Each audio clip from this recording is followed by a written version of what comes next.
In this video, our goal is to look at an objective measure for finding the best line that fits or models the relationship between the dependent variable y and the independent variable x. Usually, to fit a linear model, we require that at least four conditions be met. One, linearity, that is, the trend in the relationship between y and x follows approximately a linear fashion. So if the relationship is nonlinear, then we need an advanced regression model from another book or a later course should be applied. Then two, you want nearly normal residuals. That is, if you look at the distribution of the residuals due to the fitted line, they should form a nearly normal distribution. Then we also have constant variability. In other words, the consistency in the predictive strength of the line should be reflected in the residuals. And that is measured by the standard deviation of the residuals. So this is really, really crucial. Then we also want independent observations. That is, the data points that are used to fit the regression model should not be dependent data points. This we need to really be careful whenever we're looking at time series data. We're dealing with time series data. The data points tend to be dependent observations. There's a separate method in time series analysis for handling such data points. Okay, and we want to focus next on the manual process of what? Fitting a least squares regression line. If we observe or sense that a linear model would be a good fit to a data set, then we know that that model should have the form y equals mx plus b, or where this is the slope and this is the intercept. How do we calculate the slope and how do we calculate the y-intercept? Our slope, m, is the same thing as the standard deviation of y values divided by the standard deviation of x values multiplied by the correlation coefficient between x and y. And the y-intercept b is the average of y values minus the slope that you just computed multiplied by the average of x values. So this is really, really crucial to note. Let's put these formulas to use. In this example, um, you have data on Coast Starlight Amtrak train that runs from Seattle to Los Angeles.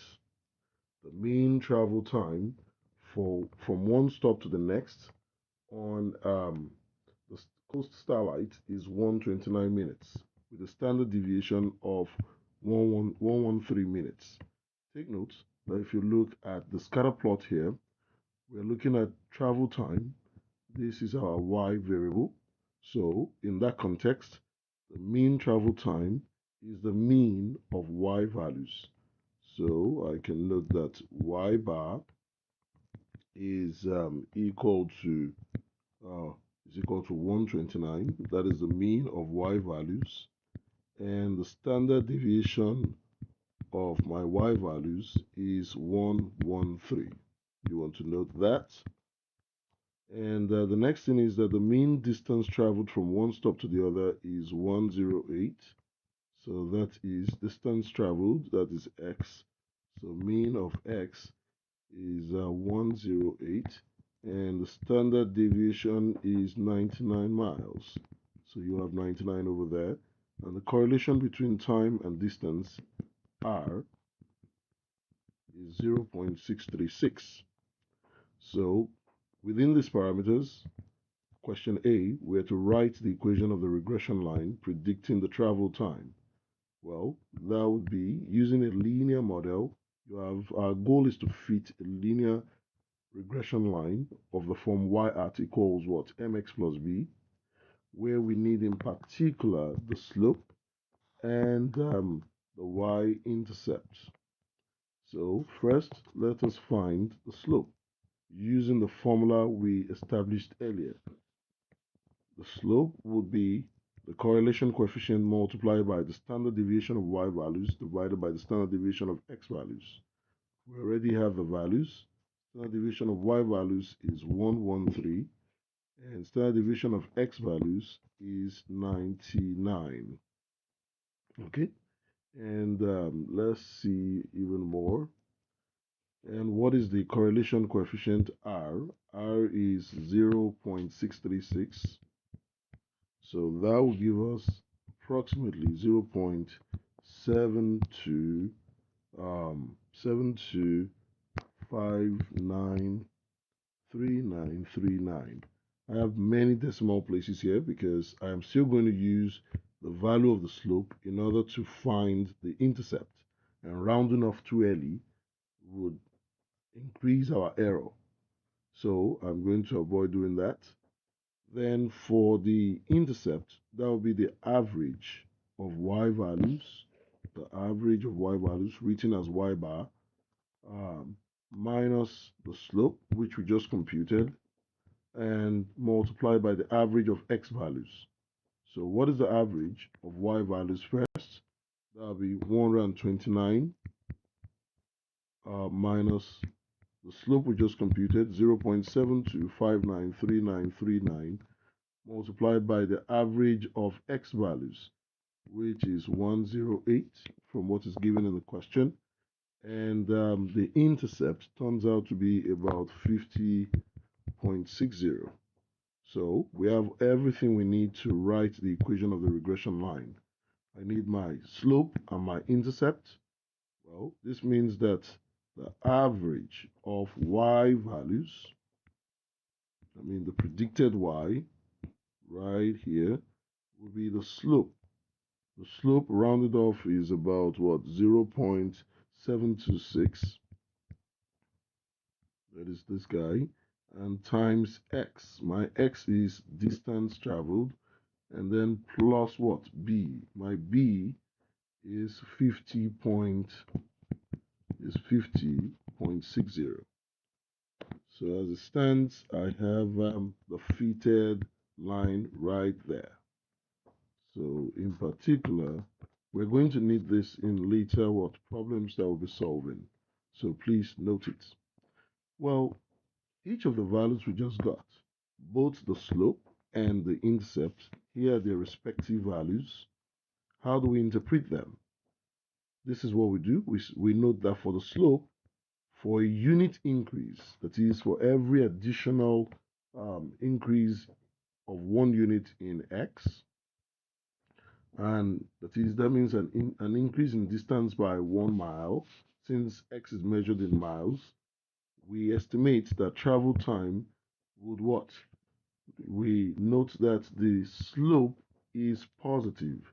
So that means increase in x would also mean increase. So we estimate travel time to also increase because the slope is positive. Positive slope means increase in the x would also attract increase in y.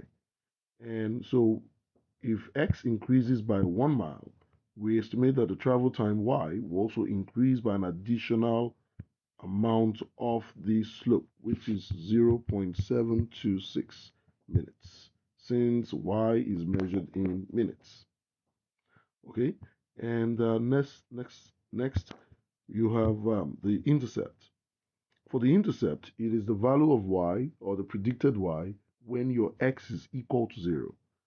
Remember, x is distance traveled. So when distance travel is 0 miles, then the expected travel time is expected to be the intercept value of 50.60 miles.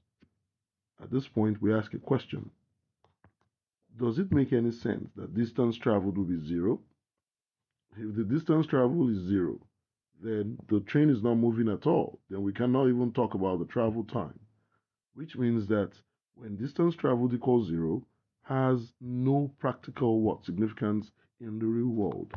So does the intercept have practical significance?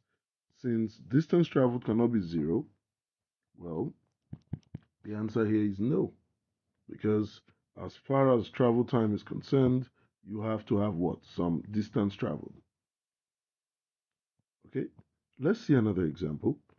The Association of what? Of Turkish travel agencies reports the number of foreign tourists visiting Turkey and tourist spending by year. Three plots are provided. The scatter plot right here, and next you have the residual plot, and then you have the histogram of the residuals. Question A.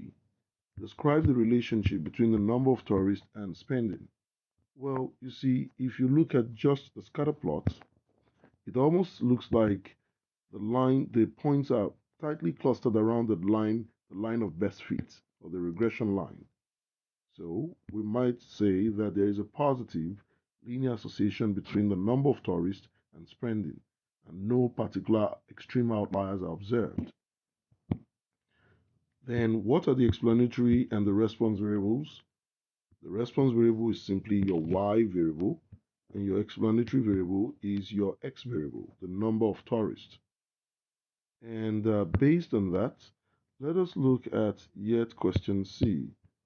Why might we want to fit a regression line to this data?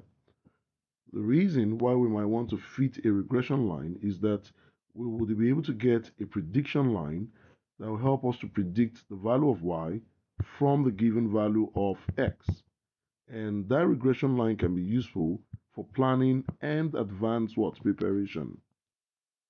Question D. Do the data meet the conditions for fitting a least squares regression line? In addition to the scatter plot, use the residual plot and histogram to answer this question. Well, if we look at just the scatter plot of y versus x, it almost looks like a linear regression model will be a good fit. But you see, in order to confirm that claim, we can also what?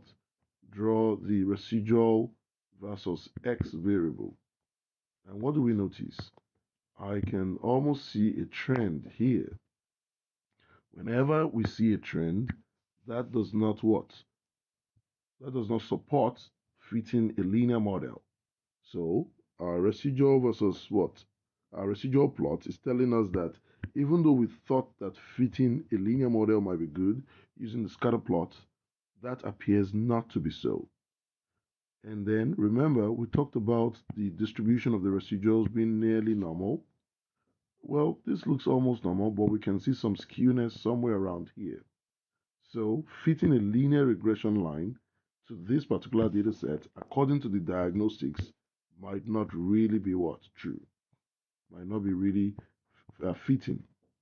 So this is really, really crucial and worthy of note.